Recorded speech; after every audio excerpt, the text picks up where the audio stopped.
Hello and welcome into another edition of State of the Sun Devils alongside Jesse Morrison and Damon Allred.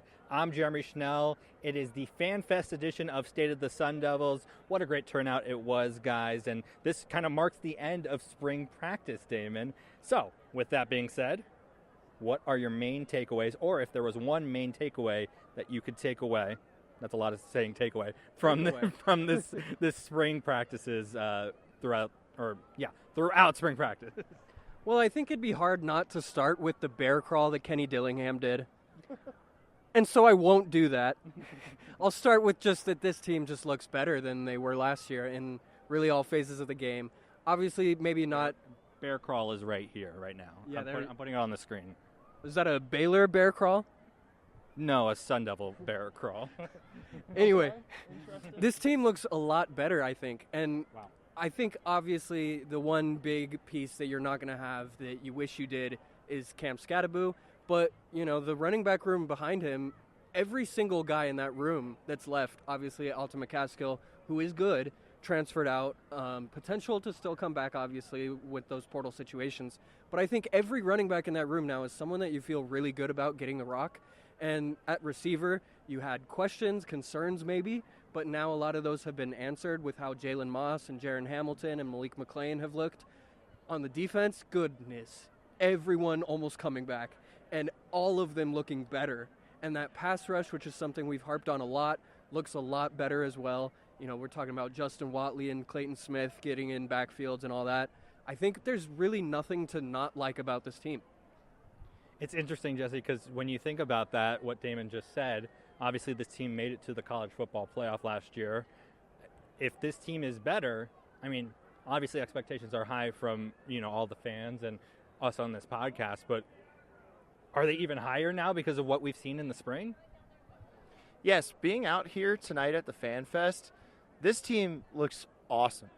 They've got so much depth. The freshmen look really good. They got a lot of freshmen that I think could play for a lot of programs. Probably will be backups this year, but just to have that depth is really reassuring. I don't think it's too early. Usually I don't really take too much away from spring practice, but just with how this team vibes, that's something I also noticed is man, they get along. This team loves each other.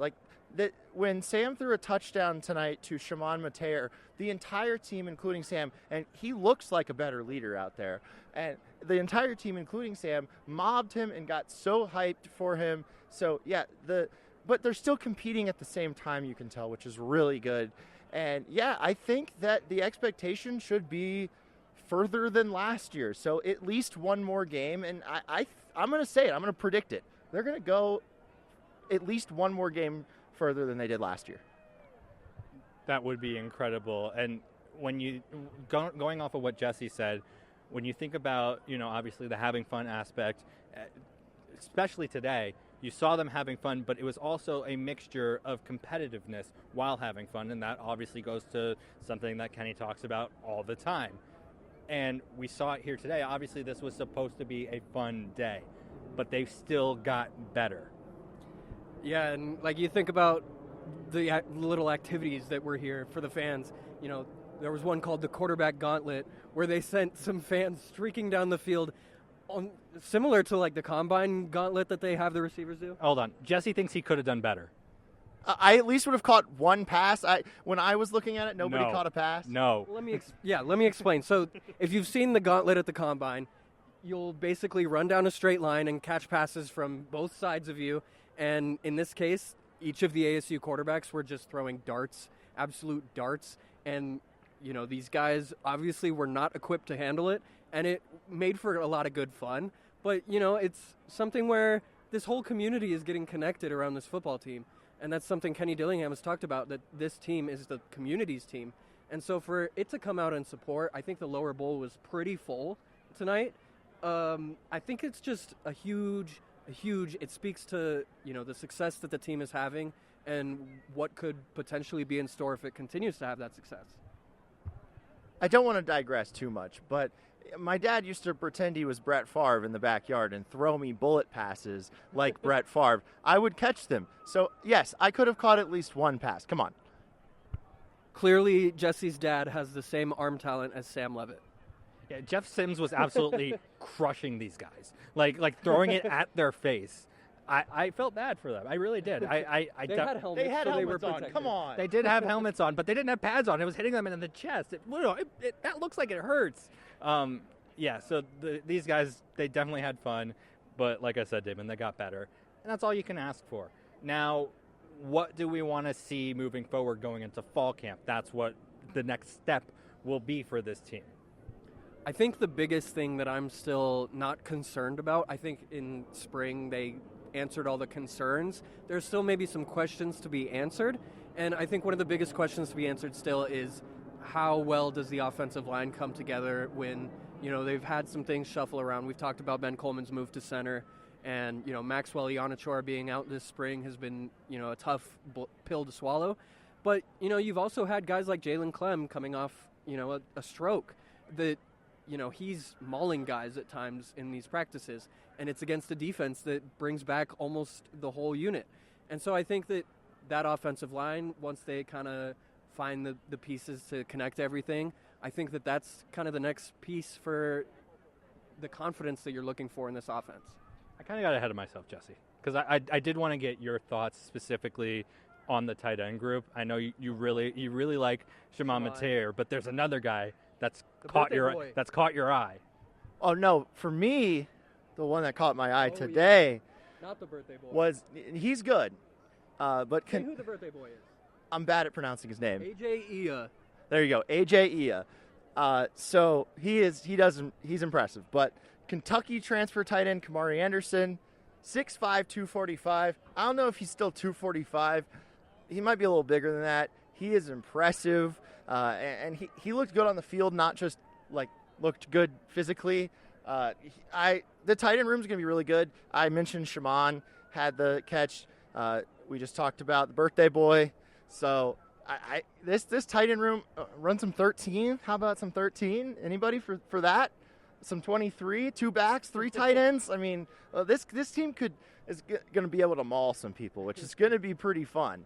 And also, it's also going to help that they have the amount of running backs needed to run 23 personnel too. Exactly. And the one thing though, to answer your question that you asked, Damon, the one thing that I want to see get better is, and I think Sam Levitt is totally a Heisman candidate. Like Kenny said, he's prepared for that. Graham Rossini talked about it too. Graham talked about, like Damon just said, Graham talked about it. Yes, exactly. So, but I would like to see the quick passing game get a little bit better. And Marcus Arroyo, the offensive coordinator, he's talked a little bit about that. Today when I was watching Sam, that was the one little weakness that I saw was the quick passing game.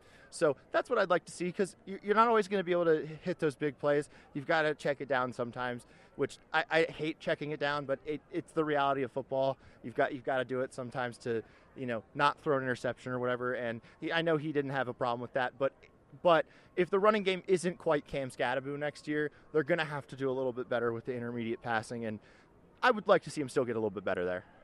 And I would say it was a little bit of a toned-down playbook today. They don't want to give away everything that they're going to do during the season. So if Sam is better at that, I expect him to be better at that, and I expect them to throw in more wrinkles that will help him complete more of those passes.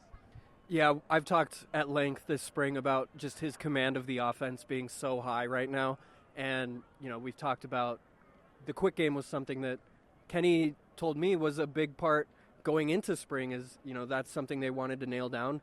Marcus Arroyo talked about it this week as well. Every box that they wanted to check on that front has been checked, I believe. And so for Sam to have that down now, we know he has the downfield stuff as well. We know he has wheels. We know that he's probably going to be smarter about how he uses those wheels as well. And so I think that Sam Levitt, like we are talking about, is just ready for a Heisman type of season. And something that I saw from him, obviously, last season and today is working out of structure.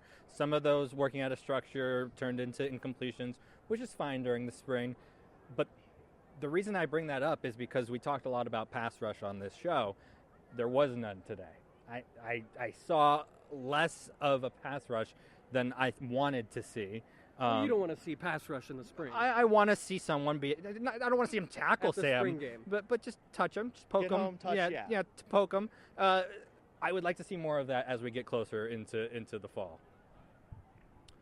I just wanted to bring up real quick before we get out of here, the kicking game. Oh, yeah. Looks really good. I want to get your guys' thoughts on that because I think Jesus Gomez is going to be is going to fix that issue from last year. What was it, a 60-yarder? 57, 60, just around 60 yards, yeah. Yeah, I mean, throughout spring, he's been booming them.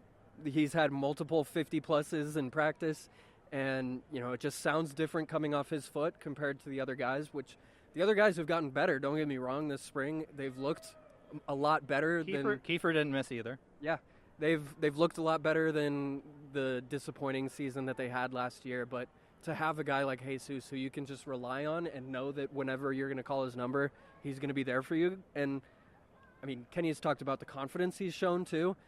It's just an immediate, perfect answer at arguably the biggest question mark the team had coming into this season. That's going to do it for this edition of State of the Sun Devils. Thank you so much for listening and watching. You can find us on all forms of social media. At AZ Sports Devils is where you can find us, including Threads. We have Threads? Yeah, we're bringing that one back as Damon did last week.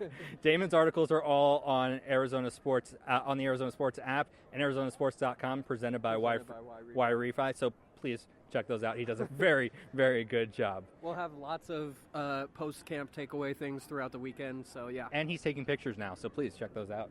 Good job, Damon. They're better than Jeremy's. It's crazy. Hey, Whoa. quiet, calm down. For Jesse Morrison and Damon Allred, I'm Jeremy Schnell. Talk to you soon.